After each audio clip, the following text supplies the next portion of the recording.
अकबरपुर लोकसभा के सांसद प्रत्याशी राजा रामपाल ने प्रेस वार्ता करते हुए मतगणना में गड़बड़ी का अंदेशा जताते हुए कहा कि मतगणना लोकतंत्र का आधार है।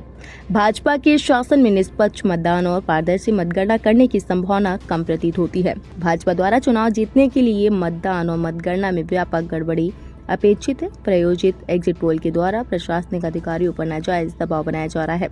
इसके लिए समाजवादी पार्टी के मुखिया के निर्देश पर सपा का एक कार्यकर्ता मतगणना स्थल पर सावधानी पूर्वक मतगणना करवाइए और किसी भी प्रकार की गड़बड़ी और दुर्व्यवहार होने का पुरजोर विरोध किया जाएगा। टुडे इंडिया लाइव न्यूज से पंकज अवस्थी की खास रिपोर्ट। जैसा कि आप जानते हैं कि 2024 के चुनाव में पहले एनडीए ने विपक्ष के गठबंधन को नाकाम करने की पूरी तरह कोशिश की और नीतीश कुमार जी को अपने पक्ष में मिलाकर ये पूरे देश को संदेश देने की कोशिश की कि अब एनडीए के सामने इंडिया गठबंधन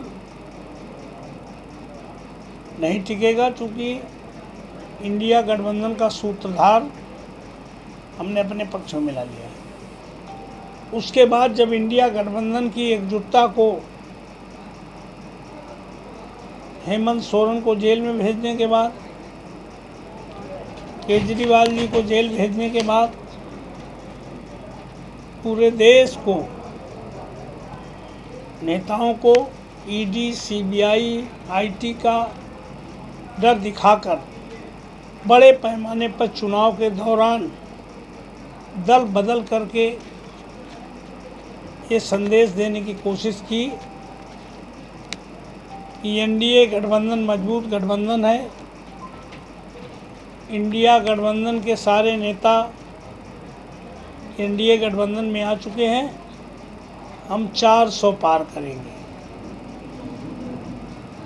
लेकिन ये पहली बार देश में है कि इंडिया गठबंधन का कोई भी घटक दल, मेन दल, उनके नेता और कार्यकर्ताओं में जो एकजुटता दिखाने का काम किया है, उससे मोदी सरकार के हौसले पस्त हैं। और ये चुनाव कैंडिडेट और पार्टी ने तो लड़ा ही है। इस चुनाव को जनता ने अपने हाथों में लेने का काम किया है और जाति, दल, धर्म से उठकर देश का संविधान, लोकतंत्र बचाने के लिए इंडिया गठबंधन के साथ खड़े होने का काम किया है।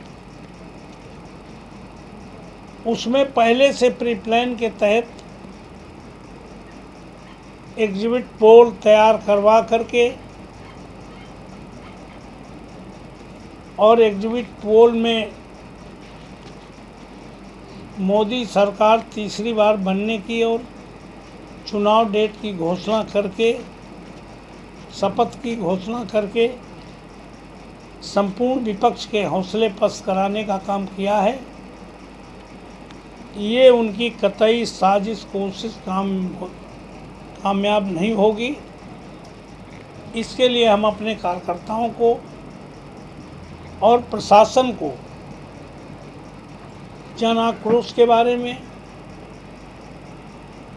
शांतिपूर्ण मतदान जिस तरह से कराया गया है, हम चाहते हैं गणना भी शांतिपूर्ण ढंग से हो, उसमें किसी भी तरह की कोई ऐसी स्थिति ना पैदा हो जिससे पब्लिक में ये मैसेज जाए कि मोदी सरकार आंकड़ों में हेरा फेरी करके, गणना में हेर फेर करके इंडिया गठबंधन को हराने की कोशिश की जा रही है, इसको कतई हम लोग बर्दाश्त नहीं करेंगे। इसके लिए हमने अपने कार्यकर्ताओं को सजग रह करके विधानसभा वार 14 टेबलें जो लगी हैं, 14 टेबल का रिजल्ट कंक्लूड होने के बाद, आरओ टेबल में फीड होने के बाद दूसरे चक्र की गणना शुरू कराने का अनुरोध कर रहे हैं, ताकि गणना पारदर्शी रहे, हाथ पात में किसी भी तरह का गड़बड़ न हो सके। 4 जून को जो मतगणना हो रही है, उसमें आप कितने अंतर से, लगभग संभावित कितने अंतर से विजयी हो सकते? देखिए, हमारे नेता ने कहा है और इंडिया गठबंधन ने सामूहिक प्रेस करके कहा है कि इंडिया गठबंधन केंद्र की सत्ता में आ रहा है और एनडीए जा रहा है।